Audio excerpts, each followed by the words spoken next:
Close your eyes. You're filthy rich, the kind of rich where you don't check price tags. You are standing in ancient Egypt, 2000 BC. Your mansion is a mud hut, and your bathroom is a hole in the dirt. But you own 50 slaves and eat meat. By ancient standards, you are Jeff Bezos. We treat extreme wealth as humanity's ultimate finish line, but historical records reveal a different story. Having all the money has consistently come with a specific set of terrifying, unexpected miseries. This timeline tracks extreme wealth across 5 distinct historical eras, measuring 2 key metrics: physical comfort and personal freedom. Watch how these lines diverge over time. As technological innovation drives physical comfort upward, the personal freedom of the ultra-rich enters a steep, consistent decline. Achieving absolute luxury has always been a trap. To hold on to top-tier status, the wealthy have perpetually traded away their peace of mind. In ancient Egypt, simply going to sleep was an ordeal. As a provincial governor, you possessed regional power, but your bed had no mattress. To protect your expensive, elaborate wig, you rested your neck on this, a carved block of wood. Every morning began with the stiffness of a car crash survivor. Breakfast offered no relief. A feast of duck, figs, and bread carried a hidden cost. Because Egyptian flour was ground using soft stones, sand infiltrated every meal. By age 40, the molars of the wealthiest men were ground down to painful, exposed nubs. Your wealth existed entirely at the whim of the pharaoh. If you predicted a Nile flood of 16 cubits and the river only rose 12, the pharaoh could execute you, burn your mummy, and chisel your name off every monument, effectively erasing your existence from the afterlife. Jump forward to Rome, 100 AD, where physical living standards skyrocket. A senator walked on marble floors warmed by underfloor heating, yet this luxury offered 0 personal boundaries. Going to the bathroom meant sitting thigh to thigh on a marble bench with 20 other men, sharing a communal sea sponge on a stick to wipe. The real hazard of Roman wealth came from the top.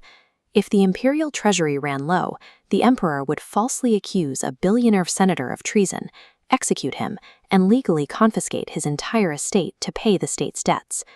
To survive, the elite constructed an elaborate architecture of paranoia. You had to actively perform humility. Senators hosted lavish dinner parties, serving roasted peacock, but plated it on polished tin while complaining to their guests about being broke. Any display of genuine wealth could trigger a visit from an imperial informer. Surviving ancient wealth required a desperate daily performance of poverty just to deflect the gaze of absolute imperial power. By the year 1250, the Roman heated floors are gone. As an English baron, you live in a massive stone castle, but this structure is a military base designed to repel Vikings, not a hotel. The walls are up to 15 feet thick, and the windows are open holes in the rock. To survive the freezing drafts, you wore heavy linen and wool layers 24 hours a day. Taking off your coat meant risking hypothermia. Since the water was unsafe, you drank heavy ale from the moment you woke up, maintaining a permanent low-level caloric buzz just to endure the physical misery of your own home. The emperor was no longer the primary danger. Wealth was now locked up in land and grain, making you a massive stationary target. Every spring, your own cousins and rival barons would set up catapults outside your walls, attempting to violently starve you out and steal your estate. These lateral conflicts were brutal.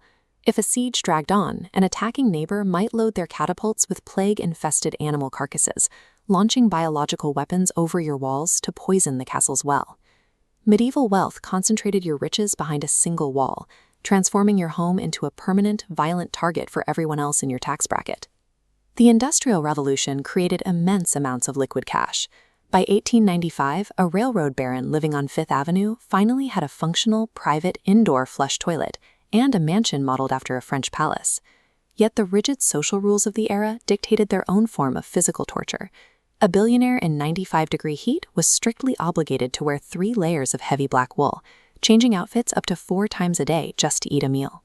Beyond the summer heat, the massive wealth gap created a more dangerous, bottom-up threat. A railroad magnate might eat imported delicacies, while thousands of factory workers marched with torches right outside his front gate. Managing this class conflict required immense paranoia. The wealthiest titans of industry couldn't step onto the street without hired private armies, like the Pinkertons, acting as heavily armed escorts. Forced to hide indoors, elites retreated into a suffocating high society bubble. A minor performative slip, like serving a soup slightly lukewarm at a dinner party, could trigger total ostracization, resulting in permanent exile from elite social circles. Infinite money in the Gilded Age left you with zero autonomy. You were violently hated by the working class, completely dependent on armed guards, and paralyzed by the rules of your own social circle. Today, a billionaire has successfully eliminated all historical physical friction. They track every glucose spike and cortisol level through algorithmic biological optimization, consuming hyper-engineered supplements just to squeeze an extra 14 minutes out of their life expectancy. But the visibility that ancient pharaohs craved is now toxic. Modern elites disguise themselves in gray hoodies and unbranded $4,000 sneakers. In an era where extreme inequality sparks intense online rage, drawing attention to your wealth is dangerous.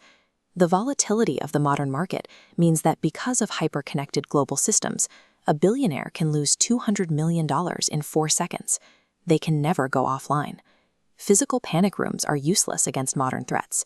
Flight trackers and data leaks mean their exact location and the locations of their families are constantly exposed. They receive anonymous emails demanding Bitcoin ransoms just because their daughter walked into a specific coffee shop. This constant exposure creates a structural loneliness. Spending 400 hours a year in a private jet between Aspen and remote New Zealand bunkers, they live transient lives, unable to genuinely trust the people they employ or the friends they left behind. We spent 4,000 years optimizing the physical world to escape the miseries of the mud hut and the frozen castle. We won that battle, but in the process, the wealthy have exchanged physical pain for a life of constant surveillance, digital exposure, and deep structural isolation.